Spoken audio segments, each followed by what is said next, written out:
those things that we want to see happen are already waiting for us. We are born victorious. What a great song. We are born victorious. The game is over before it even begins. We're all winning. We're all winners. We were at a Native American flute workshop right here yesterday. And Armand, who ran the workshop, he says, first of all, you're all going to get a grade at the end of this. And your grade is A+ with extra credit. Because nobody can play your flute song like you. You're the only one that can play your song. You're the only one who can bring your unique manifestation of God energy that needs to be in the world today. What are you waiting for? You keep wanting to go back to sleep in a dream of separation, of conflict, of competition, of thinking that it's somebody else's fault, the way that you feel, the way that you experience the world, the things that seem to be happening to you. It's always somebody else's fault. If I can just change it out there, I'm going to be happy. Guess what? It never happens. You're never, ever happy. Even when you're successful, you're not happy. If I can just get this, I'm going to be happy. If I can just do that, I'm going to be happy. If I can just change this one person, I'm going to be happy. And you're never happy even when you're successful. So you go on to the next thing and the next thing and the next thing, trying to get happiness by changing the circumstances out there. And what we forget is the circumstances that are occurring out there are a result of what's happening in our minds.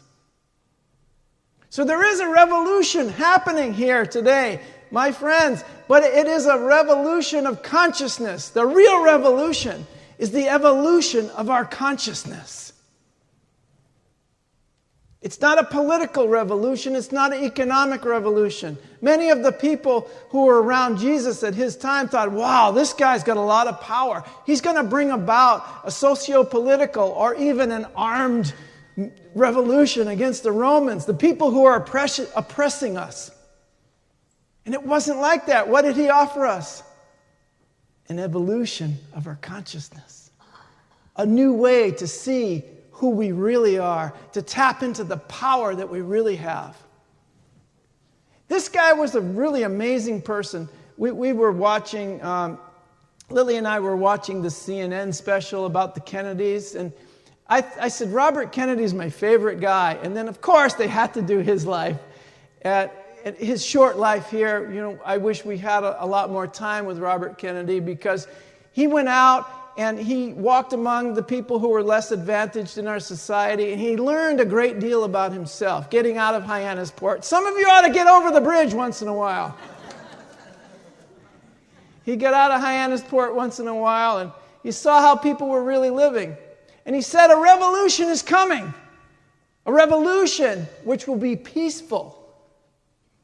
If we are wise enough, if we are compassionate, if we care enough, and it will be successful if we are fortunate enough. But a revolution which is coming is going to come whether we will it or not. We can affect its character, but we cannot affect its inevitability. And I always said, it's going to be a lot easier and happen a lot faster if you cooperate with the inevitable. A peaceful revolution, a revolution of consciousness is already happening. And all we need to do is grow into it. The key to growth is the introduction of what? Higher states of consciousness. Higher dimensions of consciousness into our awareness. I would say broader dimensions, not just higher, but more expanded dimensions in every way of what's going on in our consciousness, our mind and our feelings, because our feelings are part of our consciousness. Our mind, our feelings, our beliefs. What's going on inside of us, that's our consciousness. How we experience the world and each other and the universe, that's our consciousness. We can't allow it to stop. We have to allow it to keep growing. And the key to growth is to accept higher dimensions of consciousness into our awareness. And as we grow, we're going to learn that the Christ in us is our hope of glory, is our hope of attaining that spiritual revolution in our own awareness. It's happening whether we are with it or not, so let's get with it. Let's understand that the Christ in us is our hope of being aware that we are all one. It's a revolution of oneness. It's an acceptance of oneness. And that little healing exercise that we did is a very important thing to do every day. And to do it with the people that really rub you the wrong way or you don't understand. Because we need to try to understand one another and then let it all go so that we can find a common place that we exist together in peace and harmony. The revolution is not just coming, it's already here, and it is the Christ in us. It's not just our hope of glory, it's the recognition that greater is He who is already in us than he who is in the world. We have this person, right, that we walk around the world with. That's the one who's in the world. The one who is in you is the Christ, is the divine light. That is greater than the one who is in the world. And I believe the whole idea of spiritual evolution is allowing those two to come together so that you can demonstrate that divinity that's within you, right here and now, within that body, within that personality, whoever you think you are at this moment. And then, this is the most important part, to join with your neighbor in that same recognition. The Christ in you is what I see, is what I'm looking for. That's why I see it. It's because what I'm looking for. If I'm looking for all these other things, how we separate, my consciousness will be one of separation. So consciousness is the ground of all being. This is going to be a lesson in consciousness. If the evolution of our consciousness is the real revolution, we must see that that consciousness itself is the ground of all being and everything is based in consciousness. Beyond that definition, it's impossible because it's an experience. Any attempt we may make to define it would limit our consciousness, our experience of what it is. So we can talk about it and try to define it all day long. But the point is that I want to experience it with you. I want a connection that unleashes that spiritual energy that's already in us. It's lying in us dormant because we've covered it up with a veil of illusion and separation. That's why I love to sing that song, I'm raising the veil. There's no separation between me and my God. And if God is right here in my heart, then God is right there in your heart. And we then are in the heart of God. It's just that simple. If I leave you outside of the heart of God, that's where I will be. I want to open the door for you to come in so that I may be there as well. So the next step in consciousness would have to be a mystery. Oh, I've been doing all this great work and this deep spiritual work, and suddenly, bam, a miracle happens. Suddenly, bam, an enlightenment happens. A revelation occurs. That's the mystery that Paul speaks about in Corinthians. He says, behold, I show you a mystery. We shall not all sleep, but we shall all be changed.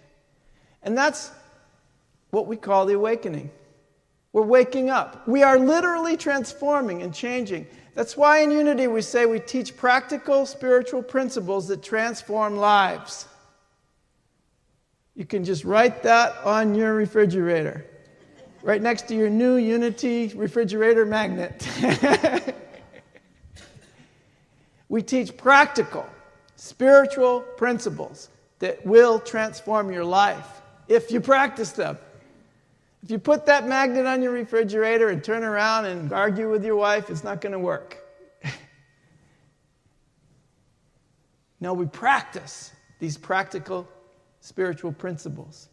And that's when we're changed. But the change comes like when we least expect it. Like we're going along, and all of a sudden, wow, something's different. And that's what I want. And so you learn to follow. Patricia says it's following the breadcrumbs home to heaven. God has left breadcrumbs for you, and you're following that path. Well, those breadcrumbs for me are spiritual experiences brought about by practicing spiritual principles. And that's why I love Unity so much, because we practice spiritual principles. We don't tell you how it is. We just want to say, what if I practice this and see what happens in my life? What if I take on these new ideas and see how I feel? See how I feel about myself and my neighbor? What if I take on these new ideas and see if I don't live in a different world? That I wake up in the morning and now I'm happy to be here. And I'm not arguing and complaining anymore. I'm really, genuinely, joyfully looking to this day. Yes! Karina said, yes! I'm looking forward to this day. So what are we doing? What we're doing is correcting our mind. We're practicing principles that correct our mind. One of our oldest spiritual teachers in the world was Lao Tzu. He was creator of the I Ching, right? And he was Wayne Dyer's main inspiration for his teachings. He did get inspired by Jesus and Buddha and other teachers, but Lao Tzu was his main teacher. And Lao Tzu sounds a lot like Unity teachings, doesn't it? If you correct your mind, the rest of your life will fall into place. And I would say it must be true. If it's true for us individually, it must be true also for the world at large. If we correct our mind, the rest of our life will fall into place. The rest of your life will fall into place. The rest of your life and your life and your life and your life and your life. And pretty soon, the rest of the world has fallen into alignment with the truth. The truth that you are the love of God, that you are the power, the presence, and the beauty of God, that you came here to be a unique manifestation of the divine, and only you can be that. You are extremely important, because without you, the kingdom of heaven is actually incomplete. We need you just the way you are to open up to how powerful and wonderful you are, and accept that. You have a unique gift to give to the world.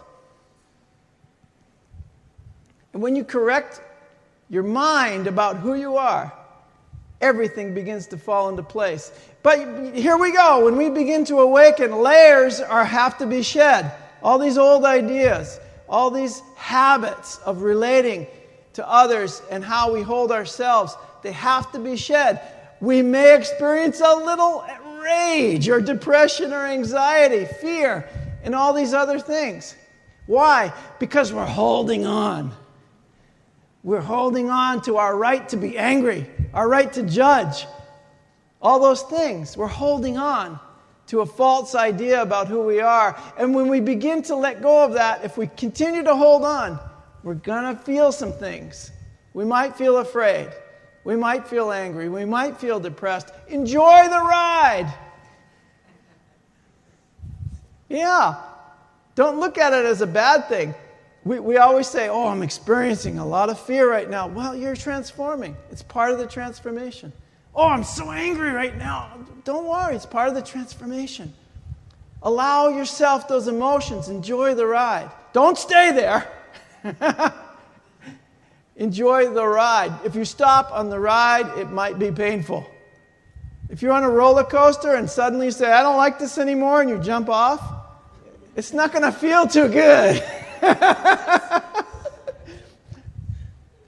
So enjoy the ride all the way to the peace, to the end. You might say, I'm so glad I'm off that ride.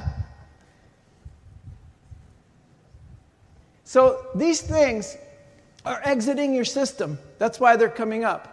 Because your illusion, your ego, your illusion of self, your ego is being shed. So your true self, your spirit, your Christ self can thrive. It's a transition. It's a transformation. And we can enjoy that process. Yes, that's the process we've been afraid of. We've been protecting our anger and our fear and our hatred. We think those things are actually protecting us? No, they're not. They're protecting the thing that's hurting you. And that's the thing I want to let go of, my egoic self-identity. So you taking responsibility. This is great. You are beginning to take responsibility for your own spiritual awakening and transformation. And so you are directly impacting the awakening of humanity. Lily and I had a great conversation about this in the car today.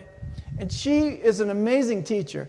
She described to me exactly how humanity is impacted when I take responsibility for my own spiritual awakening and transformation, when I focus on my own peace of mind. Because if you're not in your peace of mind, there's no way you're going to share it with someone else. There's no way you're going to demonstrate that this person over here actually is God's love in action if you're not God's love in action. And when you are being God's love in action, guess what? Everyone else starts to do the same thing. They start to realize that God is within them and can act as a perfect child of God and can act with compassion. It becomes easy to love the other person if you're loving yourself. So your personal evolution is needed for this world to change. Your personal spiritual evolution is what the real revolution is. And it's happening. And I love it. There's a lot of people here who are revolutionaries. I think that you really love to see things shaken up and see things change and see people happy again and see people coming together and acknowledging our oneness. I think that deeply within you makes you very happy. And that is a revolution for humankind, especially in the USA right now. That is a revolution. And I think it's a wonderful thing that you're taking responsibility for your own transformation, because that's what's needed most in the world, is your spiritual evolution.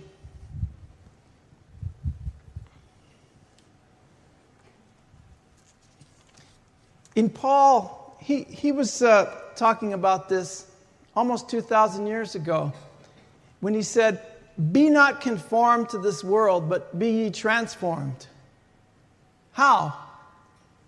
Everyone knows this, right? By the renewing of your mind. That's how we are transformed. And that's what we're teaching here in Unity. And that's the real revolution, that we are not conformed to the world that we see, but we are transformed by the renewing of our mind. And in that, we transform the world. It's clear as a species that we cannot continue as we have without making a dramatic shift in our consciousness. In 2012, they said, well, the shift is happening. But if you don't get with the shift, it's not happening for you. There is a shift happening to awareness of higher dimensions of consciousness. But I have to willingly consent to have that be the focal point of my life. So it's time to wake up, my friends. It's time to wake up and join this revolution, because the real revolution that you've been looking for is the revolution of your consciousness. It's the evolution that's inevitable in your consciousness. And I have a very good idea that if you give consent to this shift of consciousness, that you will wake up. Thank you very much. I love you so much.